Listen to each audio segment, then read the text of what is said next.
رب زدنی علما رب زدنی علما رب زدنی علما۔ محترم حاضرین کرام، یہاں پر جو ہفتہ واری درس قرآن کا نظم چلایا گیا ہے، اس کا تقاضا تو یہ تھا، گزشتہ بدھوار کو مفتی یونس صاحب نے سورہ فاتحہ سے ابتدا کی، اب تقاضا یہ تھا کہ ہم سورہ بقرہ سے ابتدا کرتے، لیکن جب میں نے مولانا خورشید صاحب سے بات کی تو انہوں نے کہا کہ کسی بھی موضوع پر آپ بول سکتے ہو، تو لہٰذا میں نے مقتضی حالات کو مد نظر رکھتے ہوئے سورہ نساء کا تعین کیا۔ اب اس کی کیا وجہ ہے، سورہ نساء تعین کرنے کی کیا وجہ ہے؟ اس کی سب سے بڑی وجہ ہے ہمارا معاشرہ، ہمارا سماج، سوسائٹی، کیونکہ جب تک ہم اپنے معاشرے کو، اپنے سماج، سوسائٹی کو درست نہیں کر سکتے تو ہم دوسرے عنوان پر، دوسرے مضامین پر کیسے بات سن سکتے ہیں؟ اس لیے بہتر ہے اپنے معاشرے کو، اپنے قلب کو، اپنے گھرانے کو، اپنی خانگی زندگی کو درست بنانا سب سے پہلا فریضہ ہمارا یہی ہے، اور ہر انسان پر فرض ہے۔ تو لہٰذا میں نے سورہ نساء کا تعین کیا۔ سورہ نساء قرآن پاک کا ایک طور و طریقہ رہا ہے، اور درس قرآن کے یا تفسیر کے ہر چیز کے اصول ہوتے ہیں، تو لہٰذا میں بھرپور کوشش کروں گا کہ ان اصول کو مد نظر رکھتے ہوئے آپ تک صحیح بات پہنچاؤں۔ تو قرآن میں جو سورت آئی ہیں، ہر سورت کے جوڑ ہوتے ہیں، ایک سورت اس کا جوڑ دوسری سورت ضرور ہوتی ہے۔ جس طرح شروع قرآن پاک میں سورہ بقرہ ہے اور اس کے بعد سورہ آل عمران ہے، ان دو سورتوں میں آپس میں جوڑ ہے، آپس میں ربط ہے۔ سورہ بقرہ کا شروعات اور سورہ آل عمران کا شروعات، دونوں سورتوں کا شروع ہے جو وہ حروف مقطعات سے ہے۔ سورہ بقرہ کے شروع میں بھی الف لام میم، اور سورہ آل عمران کے شروع میں بھی الف لام میم، تو اس اعتبار سے دونوں سورتوں کے اندر جوڑ پیدا ہو گیا۔ اور اب ان دونوں سورتوں کے اواخر کو دیکھیں تو دونوں سورتوں کے آخر میں بڑی ایک مجمل دعا ہے۔ سورہ بقرہ کے آخر میں بھی دعا اور سورہ آل عمران کے آخر میں بھی دعا، اس اعتبار سے ان دو سورتوں میں ربط پیدا ہے، اور ان صورتوں کے مرکزی مضامین جو ہیں اس اعتبار سے بھی ان کے اندر ربط پیدا ہے۔ سورہ بقرہ میں بھی اہل کتاب سے خطاب ہے، سورہ آل عمران میں بھی اہل کتاب سے خطاب ہے، اور ان کے بعد جو دو صورتیں آئیں، سورہ نساء، سورہ مائدہ، ان دونوں صورتوں میں بھی آپس میں ربط ہے اور فرق بھی ہے، ربط بھی ہے۔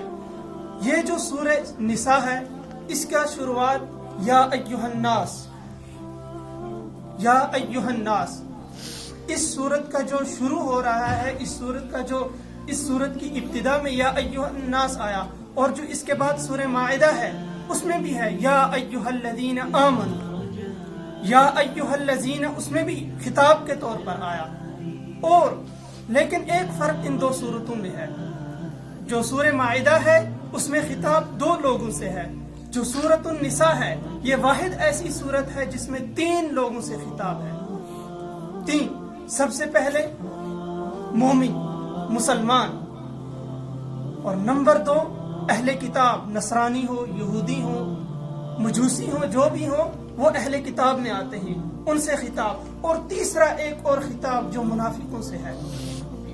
لیکن ایک بات ہم کو ذہن نشین کر لینی چاہیے کہ اللہ تعالی جب منافقوں سے خطاب کرتے ہیں تو منافقوں کو قرآن پاک اب تمام لوگ پڑھتے ہیں، ناظرہ بھی پڑھا ہوگا، لیکن کہیں پہ اللہ تعالیٰ نے یا ایھا الذین نافقوا نہیں فرمایا، پورے قرآن پاک میں دیکھ لیجئے، بلکہ یا ایھالذین آمنوا اگر منافقوں سے خطاب ہے وہاں پر بھی یا ایھالذین آمنوا فرمایا۔ کیوں فرمایا یا ایھالذین آمنوا؟ کیونکہ جو منافق لوگ تھے وہ بظاہر مسلمان ہونے کا دعویٰ کرتے تھے، بظاہراً تو وہ مسلمان تھے کیونکہ وہ اسلام کے مدعی تھے کہ ہم مسلمان ہیں، لیکن جو ان کے اندر دلوں میں منافقت تھی وہ اندر ظاہر نہیں تھی، اسی لیے وہ مسلمانوں کی ایک قسم تھی۔ جو منافق تھے وہ مسلمانوں کی ایک قسم تھی، اس لیے اللہ تعالیٰ قرآن پاک میں اگر منافقوں سے بھی خطاب کیا ہے تو یا ایھالذین آمنوا کہہ کر کیا ہے خطاب۔ تو اب اس صورت کا جو بنیادی چیز ہے، اس صورت میں انسان کا جو تمدن ہے اس اعتبار سے دیکھ لیا جائے تو ہر چیز کی جو بنیادی اصول ہیں، بنیادی چیز ہے اس تمدن کے لیے وہ معاشرہ ہے۔ تو اس صورت میں جو بنیادی مضمون ہے اس صورت کا وہ ہمارا معاشرہ ہے۔ اور معاشرہ کن چیزوں سے بنتا ہے؟ معاشرے میں دو چیزیں ہوتی ہیں، مرد عورت، ان دو کا تعلق جو ہے وہ معاشرے کی بنیاد ہے۔ معاشرے کی بنیاد مرد اور عورت سے ہوتی ہے۔ تو اس صورت کا جو اصلی مضمون ہے وہ ہمارا معاشرہ ہے، پہلا نمبر۔ دوسرا نمبر، اس معاشرے کے اندر جنسی تعلقات، اور اب ہمیں دیکھنا ہے اگر وہ جنسی تعلقات جنسی انتشار ہوں تو ان سے بہت بڑی خرابی ہمارے معاشرے میں پھیل جائے گی، اور ہم کو ان خرابیوں سے کیسے نمٹنا ہے، ان خرابیوں کے لیے کیسے کھڑا ہونا ہے، ان خرابیوں سے کیسے ہمیں لڑنا ہے، اس کا اطراق اس میں کیا گیا ہے اس صورت میں۔ اور تیسری چیز اس صورت کے اندر یہ بیان کی گئی ہے کہ جو ہمارے گرے ہوئے طبقے ہیں، گرے ہوئے معاشرے ہیں، جن معاشروں کے اندر کمزوری ہے، ان معاشروں کا کیسے لحاظ رکھا جائے، ان کے حقوق کا کیسے لحاظ رکھا جائے، وہ چیزیں اس صورت میں بیان فرمائی گئی ہیں۔ بسم اللہ الرحمن الرحیم۔ سب سے پہلے یا ایھا الناس اتقوا ربکم، یا ایھا الناس، اے لوگو، اس میں عام سے خطاب کیا گیا ہے۔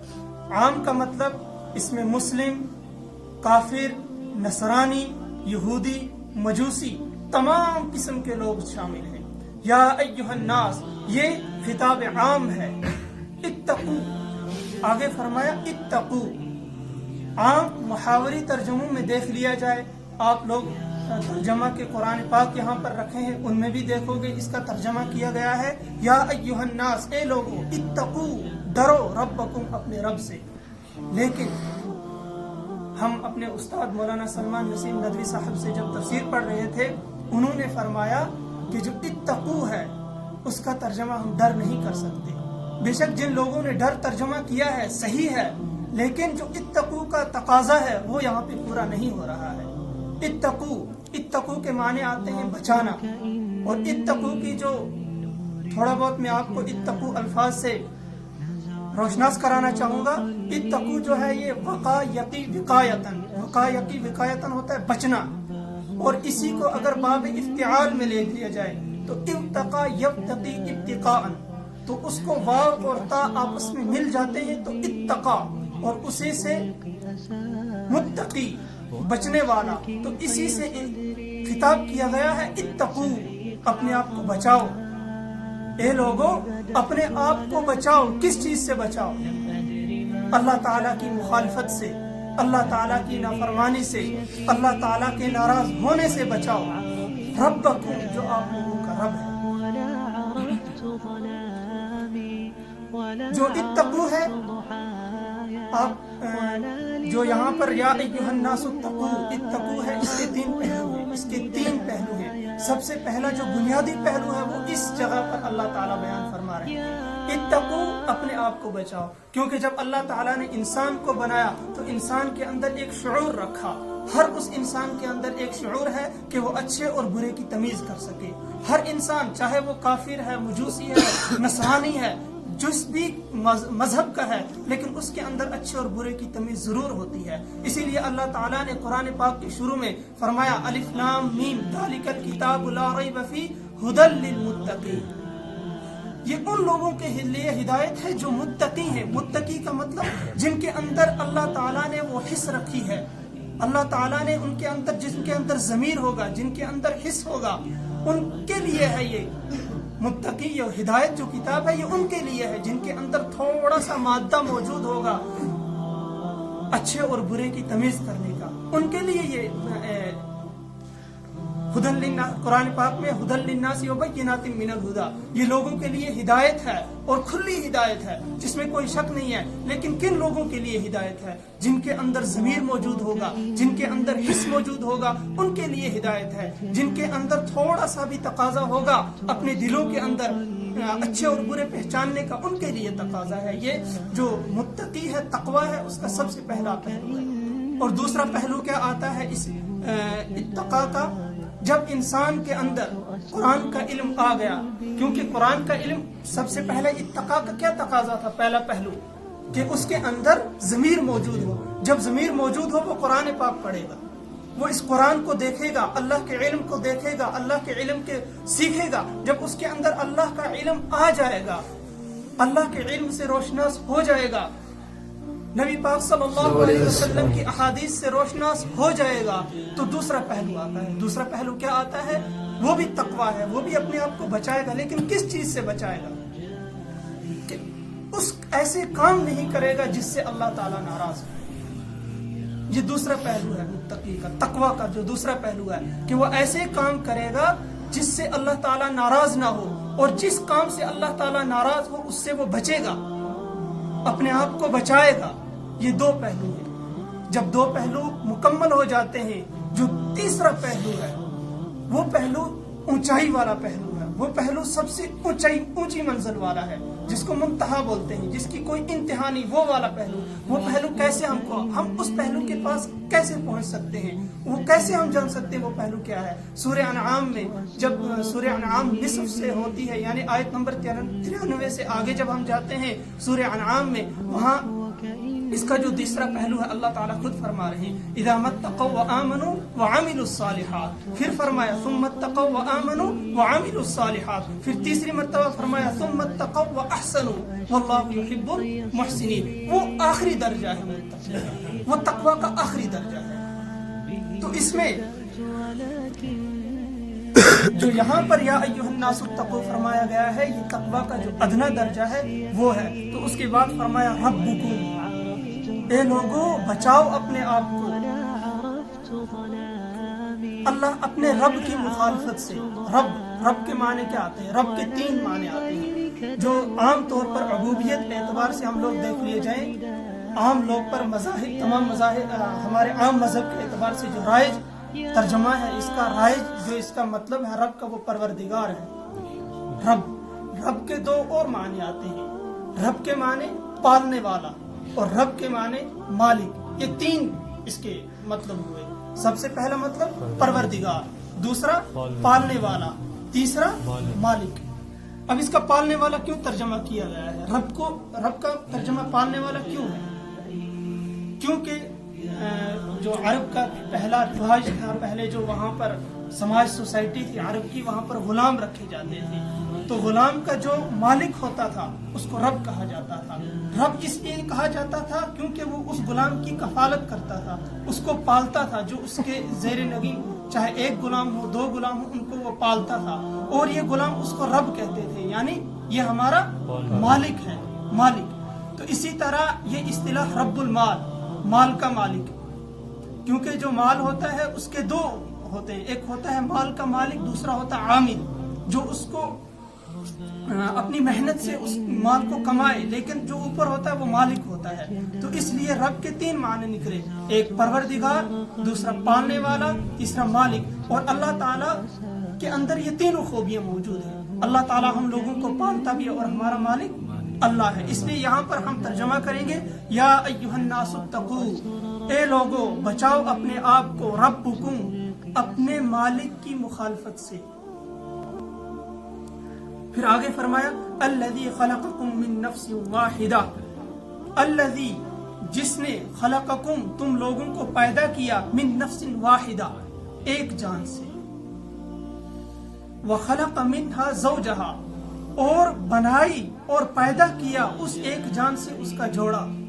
زوج جوڑا، زوج ہمیشہ جوڑے کو کہا جاتا ہے. تو اب اس آیت کے اندر اللہ تعالیٰ نے جو الذی خلقکم من نفس واحدہ، نفس واحدہ سے مراد آدم علیہ السلام، وخلق منہا زوجہا، زوجہا سے مراد ام حوا علیہ السلام. لیکن یہ جو آیت ہے یہ اشکال ہے، یہ سب سے مشکل آیت ہے، کیونکہ اس میں نفس واحدہ وخلق منہا زوجہا، آدم علیہ السلام اور حوا علیہ السلام کیسے مراد دے سکتے ہیں؟ کیونکہ عام طور پر دیکھ لیا جائے جو عام ہم لوگوں کا تصور ہے من نفس واحدہ، آدم علیہ السلام اور خلق منہا زوجہا، اس سے پیدا کیا کس کو؟ اس کے جوڑے کو. تو جو عام ہمارے مذہب میں ایک حدیث شریف کی اعتبار سے حدیث شریف کی سند بھی صحیح ہے، اس میں نبی پاک صلی اللہ علیہ وسلم کا ارشاد ہے کہ آدم علیہ السلام سو رہے تھے تو اللہ تعالیٰ نے اس کی پسلی کو نکالا اور اس سے اما حوا کو پیدا کیا. یہ ایک ہے اور یہ سند بھی صحیح ہے. اور دوسری جگہ فرمایا اللہ نبی پاک صلی اللہ علیہ وسلم نے کہ عورت جو ہے وہ پسلی کی مانند ہے، اگر اس کو سیدھا کرنے کی کوشش کرو گے تو وہ ٹوٹ جائے گی. تو اس اعتبار سے پتہ چلتا ہے کہ جو اما حوا ہے اس سے یہاں پر مراد اما حوا ہے، اور اما حوا کو آدم علیہ السلام کی پسلی سے پیدا کیا گیا ہے. لیکن اگر آگے دیکھ لیا جائے وَبَثَّ مِنْهُمَا رِجَالًا كَثِيرًا وَنِسَاءً، اس اعتبار سے یہ جو ترجمہ ہے اس میں تھوڑا سا اشکال پیدا ہو سکتا ہے. کیونکہ اگر یہاں پر یہ مان لیا جائے الذی خلقکم من نفس واحدہ وخلق منہا زوجہا، تو اس کا جو ہے جو سورہ نحل میں ایک جگہ اللہ تعالیٰ فرماتے ہیں واللہ جعل لکم من انفسکم ازواجا، اللہ تعالیٰ نے تمام جتنے بھی لوگ ہیں، کیونکہ یہاں جمع کا صیغہ استعمال کیا گیا ہے کہ تمام تم لوگوں میں سے تمہارے جوڑے پیدا کیے. تو اس کا مطلب یہ ہو گیا کہ اللہ تعالیٰ نے جتنے بھی لوگ شادی شدہ ہیں جو ان کی بیویاں ہیں وہ ان کی پسلی سے پیدا کی ہیں. حالانکہ معاشرے میں دیکھ لیا جائے ایسا ممکن نہیں ہے. اور اسی طرح جو اہم معاملات ہوتے ہیں، جو اہم موضوع ہوتے ہیں قرآن پاک میں، تو اللہ تعالیٰ اس کی مثنى بنا دیتا ہے. یعنی اگر ایک آیت اہم موضوع کی ہے تو ایسی دوسری آیت اللہ تعالیٰ قرآن پاک میں دوسری جگہ پھر فرمائیں گے. تو سورہ شورى میں اللہ تعالیٰ فرماتے ہیں اِنَّا خَلَقْنَا جَعَلَ لَكُم مِّنْ أَنفُسِكُمْ أَزْوَاجًا وَجَعَلَ لَكُم مِّنَ الْأَنْعَامِ أَزْوَاجًا وَيَزْرَعُكُمْ فِيهِ، کہ اللہ تعالیٰ نے وَجَعَلَ لَكُم، اللہ تعالیٰ نے بنائے تمہارے، وَجَعَلَ لَكُم مِّنْ أَنفُسِكُم یعنی تمہارے جو نفس ہے اس سے تمہارے جوڑے پیدا کیے، وَجَعَلَ لَكُمُ الْأَنْعَامِ اور جو جانور ہیں ان سے بھی تمہارے جوڑے پیدا کیے، وَيَزْرَعُكُمْ فِيهِ اور ان کو دنیا میں پھیلا دیا. اس کا مطلب کیا ہوا؟ اس کا مطلب یہ ہوا کہ اللہ تعالیٰ نے ایک جان سے اس کا جوڑا پیدا کیا، ایک جان سے ایک نوع کو پیدا کیا. جان ایک اور اس سے ایک نوع بنائی، نوع یعنی انسان کو پیدا کیا. پھر انسان میں اس کی گرچہ جنس مختلف ہیں، مذکر اور مؤنث، دو جنس بنی نا، دو جنسوں سے مل کے ایک مذکر جو ہے وہ بھی انسان اور مؤنث جو ہے وہ بھی انسان. اور اس اعتبار سے اس کا ترجمہ یہ کیا جائے گا من نفس واحدۃ وخلق منها زوجها وبث منهما رجالا كثيرا ونساء، اللہ تعالیٰ نے تمہیں میں سے پیدا کیے ایک، تم لوگ جس اللہ تعالیٰ نے پیدا کیا تم کو ایک جان سے، وخلق منها زوجها اور اس جان سے اس نوع سے تمہارے جوڑے بنائے. یعنی جس اعتبار سے اگر دیکھ لیا جائے دنیاوی اعتبار سے، سائنٹسٹ اعتبار سے، یہ سائنٹسٹ اعتبار سے دیکھ لیا جائے تو سائنس کا تصور ہے کہ جو انسان ہے وہ کس چیز سے پیدا ہوا ہے، جانور سے بنا ہے. جو تصور ہے کہ وہ پہلے بندر تھا، پھر اس اعتبار سے تو وہ غلط ہو رہا ہے. کیونکہ اس اعتبار سے دیکھ لیا جائے تو جو عورت ذات ہے اسلام کے اندر اس کی حقارت کی جا رہی ہے. اللہ تعالیٰ یہاں پر دونوں کو کیا برابری دے رہے ہیں، وَجَعَلَ لَكُمْ وَخَلَقَ مِنْهَا زَوْجَهَا اور اسی سے تمہاری جوڑے کو پیدا فرمایا. اور ان دونوں میں سے وَبَثَّ مِنْهُمَا رِجَالًا كَثِيرًا وَنِسَاءً اور ان دونوں میں سے اللہ تعالیٰ نے کیا کیے، بہت سارے انسان پیدا کیے اور ان کو دنیا میں پھیلا دیا. تو جو یہ حقارت ہے یہ جو حقارت عورت کی جا رہی ہے، یہ کس اعتبار سے کی جا رہی ہے؟ دنیاوی اعتبار سے۔ لفظ ایول انگریزی کا لفظ ہے، آپ لوگ خوب جانتے ہیں، اس کا مطلب ہے برائی، اور وہ لفظ ایول کس چیز سے نکلا ہے؟ ایو سے۔ اور ایو کس کو کہتے ہیں انگریزی میں؟ اما حوا علیہ السلام۔ گویا انگریزوں کا یہ تصور ہے کہ جو اما حوا ہے وہ برائی کا مجسمہ ہے۔ کیوں مجسمہ ہے؟ بائبل میں اٹھا کے دیکھ لیجئے، بائبل میں ہے کہ شیطان نے ورغلایا اما حوا علیہ السلام کو، اور اما حوا نے ورغلایا آدم علیہ السلام کو، اور اما حوا کی وجہ سے آدم علیہ السلام کو دنیا پر بھیج دیا گیا، جنت سے نکال دیا گیا۔ حالانکہ اگر دیکھ لیجئے اللہ تعالیٰ نے جو آدم علیہ السلام اور اما حوا علیہ السلام کا قرآن پاک 8ویں پارے میں جو ذکر کیا ہے، وہاں فرمایا ہے فَأَزَلَّهُمَا الشَّيْطَانُ عَنْهَا فَأَخْرَجَهُمَا مِمَّا كَانَا فِيهِ فَأَزَلَّهُمَا الشَّيْطَانُ عَنْهَا۔ شیطان نے ان دونوں کو ورغلایا۔ اللہ تعالیٰ نے جو صیغہ استعمال کیا ہے وہ فَأَزَلَّهُمَا الشَّيْطَانُ عَنْهَا، کہ اللہ شیطان نے ان دونوں کو ورغلایا۔ فَأَخْرَجَهُمَا مِمَّا كَانَ فِيهِ، تو اللہ تعالیٰ نے ان دونوں کو نکالا۔ اس کا مطلب کہ وہ دونوں برائی میں برابر کے شامل تھے۔ اس میں عورت کی حقارت کرنا یہ اللہ تعالیٰ نے اس کی منفی کی ہے۔ بائبل میں جس طریقے سے ہے، بائبل میں کیونکہ انہوں نے رد و بدل کر دیا تھا تو وہاں پر عورت کو حقیر سمجھا گیا، لیکن اللہ تعالیٰ نے اس کی نفی کر دی۔ فَأَزَلَّهُمَا الشَّيْطَانُ عَنْهَا فَأَخْرَجَهُمَا مِمَّا كَانَا فِيهِ۔ تو جو ہم لوگ سمجھتے ہیں کہ تو پھر جو بائبل ہے وہاں فرمایا گیا ہے کہ ان دونوں نے، بائبل میں لکھا ہے کہ ان دونوں نے معافی مانگی، لیکن معافی قبول ہوئی ان کی توبہ کہ نہیں ہوئی قبول، اس کا ذکر بائبل میں نہیں ہے۔ تو اس اعتبار سے دو تصور پیدا ہو گئے۔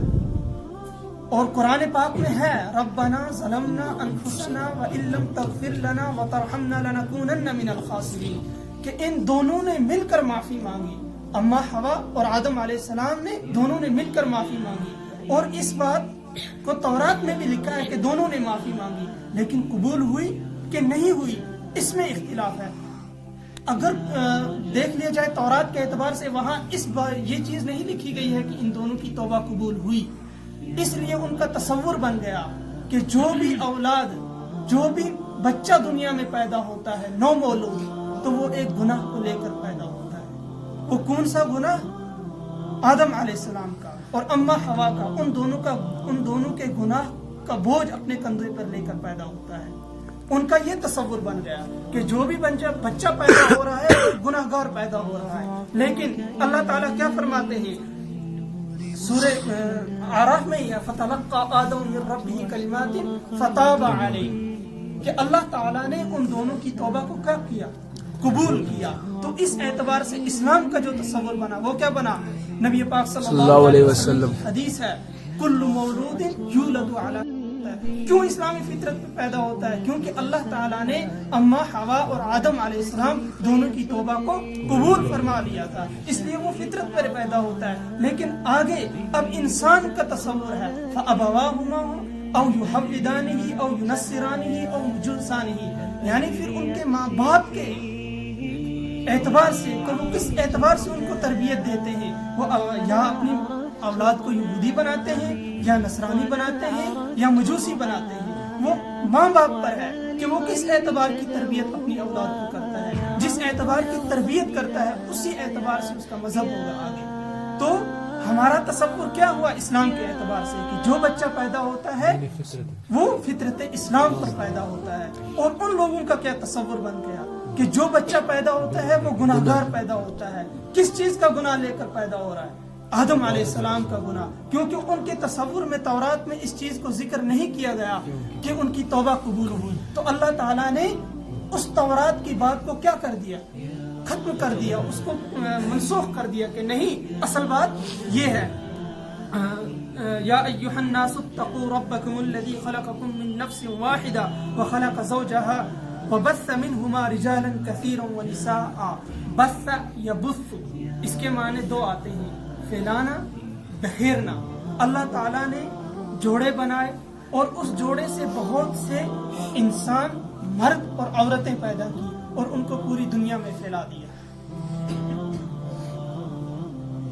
حاصل کیا ہوا کہ جو پوری دنیا کے انسان ہیں ان کا ربط اور جوڑ ایک ہے، اور وہ آدم علیہ السلام اور اماں حوا علیہ السلام۔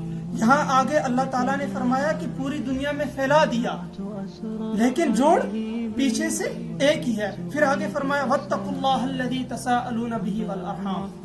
اللہ تعالیٰ آیت کے شروع میں بھی اتقوا کو فرما رہے ہیں، اور آگے 2 مرتبہ ایک ہی آیت میں تقوی کا لفظ آیا، وَاتَّقُوا اللَّهَ تاکید کے ساتھ، اور بچاؤ اللہ سے، اور اپنے آپ کو بچاؤ اور تقوی کرو، الذی اس اللہ کے نام سے، اس اللہ سے، الذی تساءلون جس اللہ کا نام کا تم لوگ واسطہ دیتے ہو۔ فطرت اسلام میں دیکھ لیا جائے یا عام فطرت میں دیکھ لیا جائے کہ جب انسان اپنے گھریلو معاملات میں کچھ رد و بدل ہو جائے یا کسی لڑائی جھگڑا ہو جائے اور نوبت اس بات تک پہنچ جائے میاں بیوی میں کہ خلا اور طلاق تک پہنچ جائے، تو پھر گاؤں کے بڑے جمع ہوتے ہیں، پھر ان لوگوں سے اللہ کا واسطہ دیتے ہیں کہ اللہ کا واسطہ ہے آپ لوگوں کو، آپ لوگ ٹھیک ہو جاؤ، کیونکہ آپ لوگوں کی وجہ سے آپ کا جو عیال ہے، جو بچے ہیں، وہ کیا ہو جائیں گے؟ برباد ہو جائیں گے۔ تو یہاں پر کس چیز کا واسطہ دیا؟ اللہ کا واسطہ دیا۔ اور عام اللہ تعالیٰ قرآن پاک میں جگہ جگہ مثال دیتے ہیں۔ سب سے مشہور مثال ہے، اللہ تعالیٰ فرماتے ہیں قرآن پاک میں ہے کہ جب انسان کسی مشکل میں ہوتا ہے، وہاں پر کفار مشرک کا جو مثال دی گئی ہے وہ بیان کرتے ہیں قرآن پاک میں کہ جب ایک کشتی میں تھے، سمندر میں تھے، تو اچانک ایک طوفان آیا، تو جب کچھ نہ چلا ان لوگوں کو، تو انہوں نے اللہ تعالیٰ سے رجوع کیا کہ اے اللہ، اے مسلمانوں کے اللہ، آپ ہی ہو جو ہم کو اس طوفان سے نجات دلا سکتے ہو۔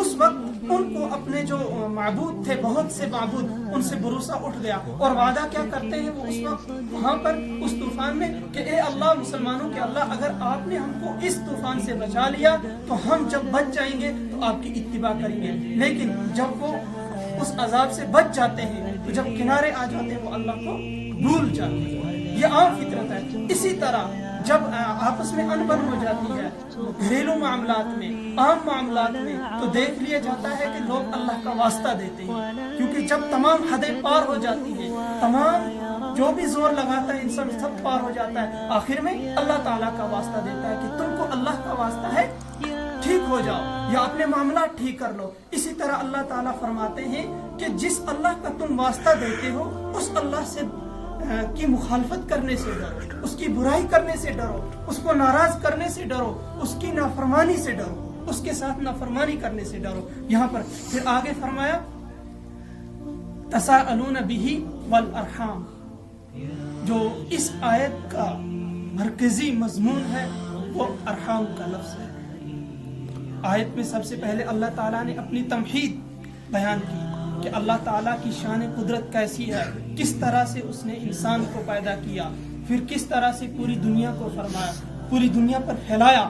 اور والارحام، یہ جو ہے یہ سب سے اگر دیکھ لیا جائے پورے معاشرے میں بنیادی اصول یہی ہے۔ ارحام رحم سے بنا ہے۔ رحم کس چیز کو کہتے ہیں؟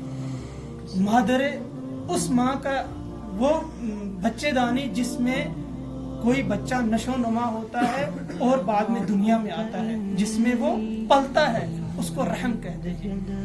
اور یہاں پر ارحام کا کیا معنی ہے؟ ارحام کا معنی ہے رشتہ دار،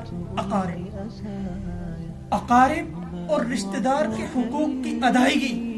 اس آیت کا مطلب ہے، اس آیت کا مرکزی مضمون وہ ہے اقارب اور رشتہ داروں کے حقوق کی ادائیگی۔ اور اس کو رحم کیوں فرمایا اللہ تعالیٰ نے؟ اللہ تعالیٰ نے اس کو رحم اس لیے فرمایا کہ جو ارحام ہوتے ہیں، رشتہ دار ہوتے ہیں، اقارب ہوتے ہیں، ان کا جو عزت ہے، ان کا جو بڑا پن ہے وہ ظاہر کیا جائے۔ اللہ تعالیٰ ارحام فرما رہے ہیں، اور بچے دانی جو ہے اس کو رحم فرمایا۔ اللہ تعالیٰ کا خود جو اللہ تعالیٰ کے اسماء الحسنہ میں صفات کیا ہیں؟ رحیم، رحمان، اور اسی سے نکلا رحمت، اور اسی سے بنا رحم۔ کتنا بڑا مقام دیا اس وقت رشتہ داروں کو۔ اور اس رحم کے اعتبار سے دیکھ لیا جائے یہ پورے قرآن پاک کا بہت اہم موضوع ہے۔ جو رشتہ داری ہے، رحم ہے، اگر انسان کو دیکھ لیا جائے پوری دنیا کے اعتبار سے، جو ماں ہوتی ہے ماں کی ممتا سب سے زیادہ ہوتی ہے. تمام لوگوں کو اس چیز کا تجربہ ہے کہ ماں کتنی مہربان ہوتی ہے اپنے اولاد پر. اس طرح اللہ تعالیٰ نے فرمایا کہ جو ذی ارحام یعنی جو بھی آپ کے رشتہ دار ہیں آپس میں ان کے حقوق کی ادائیگی کرو. تمام لوگ اگر دادی پر پہنچ جائیں، رحم کے اعتبار سے دادی پر پہنچ جائیں تو ایک وسیع دائرہ بن جاتا ہے. اس دادی سے جڑے ہوئے لوگ تمام کیا بن جاتے ہیں؟ ایک رحم بن جاتے ہیں، ذی ارحام میں آتے ہیں. پھر اگر اس کو تھوڑا اور اوپر کر لیا جائے، پردادی جسے کہتے ہیں، جب پردادی پر پہنچتے ہیں تو اور زیادہ دائرہ وسیع بن جاتا ہے، کتنے رشتہ دار و اقارب بن جاتے ہیں. اسی طرح جب اماں حوا اور آدم علیہ السلام پر رحم کا پہنچتا ہے، جب اماں حوا کے رحم پر پہنچتے ہیں تو تمام پوری دنیا کیا بن جاتی ہے؟ پوری دنیا اس دائرے میں آ جاتی ہے. گویا یہ اخوت و بھائی چارگی جسے ہم کہتے ہیں صلہ رحمی، صلہ ارحام کا مطلب صلہ رحمی ہے. یعنی لوگوں کے حقوق کی ادائیگی کیسے ہوگی؟ ان کے حقوق کی ادائیگی صلہ رحمی سے ہوگی. اور جو یہ رحم ہے اس کے بارے میں جو احادیث ہیں، میں حدیث قدسی بیان کرنا چاہ رہا ہوں کیونکہ بخاری شریف اور مسلم شریف کی متفقن علیہ حدیث ہے، اس لیے میں لکھ کر لایا ہوں. کیونکہ زبانی بیان کرنے سے غلطیاں ہو سکتی ہیں تو اس لیے میں لکھ کر لایا ہوں. حضرت ابو حریرہ رضی اللہ تعالی عنہ روایت کرتے ہیں، ارحام کے بارے میں ہے، یہ حدیث قدسی ہے. قال رسول اللہ صلی اللہ علیہ وسلم، اللہ کہ رسول صلی اللہ علیہ وسلم نے فرمایا، ان اللہ تعالی خلق الخلق، کہ جب اللہ تعالیٰ نے پوری مخلوقات کو پیدا فرمایا، حتی اذا فرغ منہ، یہاں تک کہ جب اس مخلوق کو پیدا فرما کے اس سے فارغ ہو گئے، ہم کنار ہو گئے، قامت الرحم، جو یہ رحم ہے یہ کھڑا ہو گیا. ارحام جس کا یہاں پر ذکر ہے، یہ رحم کھڑا ہو گیا. فقالت، تو یہ رحم اللہ تعالیٰ سے فرماتے ہیں، ھذا مقام اعوذ بک من القطیہ، فرماتا ہے یہ وہ مقام ہے، یہ وہ جگہ کھڑے ہونے کی جو جگہ ہے وہ یہ ہے کہ میں پناہ مانگتی ہوں قطیع، کاٹنے والوں سے میں پناہ مانگتی ہوں آپ کی. اللہ تعالیٰ سے فرماتا ہے رحم کہ میں آپ کی پناہ مانگتی ہوں کاٹنے والے سے. تو اللہ تعالیٰ نے فرمایا نعم، ہاں صحیح. پھر اللہ تعالیٰ نے فرمایا اما ترضینی، کیا تو راضی نہیں ہے اس بات پر، ان اصل من وصل، کہ میں اس کے ساتھ جڑوں جو تجھے جوڑے، جو رحم کو جوڑے میں اس کے ساتھ جوڑوں. وَأَقْطَعُ مَنْ قَطَعَ، اور میں اس کے ساتھ الگ ہو جاؤں جو تجھے کاٹے، یعنی جو رحم کو کاٹے میں اس سے الگ ہو جاؤں. کیا تو اس بات پر راضی ہے؟ رحم کو فرما رہے اللہ تعالیٰ. تو رحم فرماتے ہیں فَذَلِكَ، تو رحم فرماتے ہیں جو رحم وہاں پر ہوتے ہیں وہ کہتے ہیں بلا، ہاں میں اس بات پر راضی ہوں. کس بات پر وہ راضی ہو گیا؟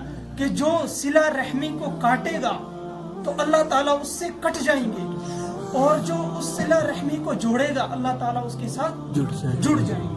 یہ بات فرمائی. پھر آگے فذالک لکی، یہ تمہارے لیے ہے، رحم کو فرماتے ہیں. تو پھر اللہ کے رسول نبی پاک صلی اللہ علیہ وسلم ارشاد فرماتے ہیں ثم قال رسول اللہ صلی اللہ علیہ وسلم، پھر نبی پاک صلی اللہ علیہ وسلم نے فرمایا اقرؤوا ان شئتم، اگر تم چاہو تو اس کو پڑھ سکتے ہو. کس کو پڑھ سکتے ہو؟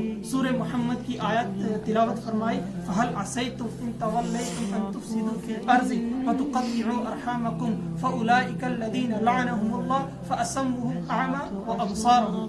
یعنی کہ تم لوگ چاہتے ہو، اللہ تعالیٰ فرماتے ہیں کہ تم لوگ چاہتے ہو کہ تمہیں پوری دنیا کی خلافت دی جائے، حالانکہ تم لوگ فساد پھیلاؤ گے. وَتُقَطِّعُوا أَرْحَامَكُمْ، اور رحم کو صلہ رحمی کرے گے، یعنی ارحام رحم رشتہ داروں کے ساتھ قطع تعلق ہی کرو گے، رشتہ داروں کو کاٹو گے. فَأُولَئِكَ الَّذِينَ لَعَنَهُمُ اللَّهُ، یہی وہ لوگ ہیں جن پر اللہ تعالیٰ کی لعنت ہے.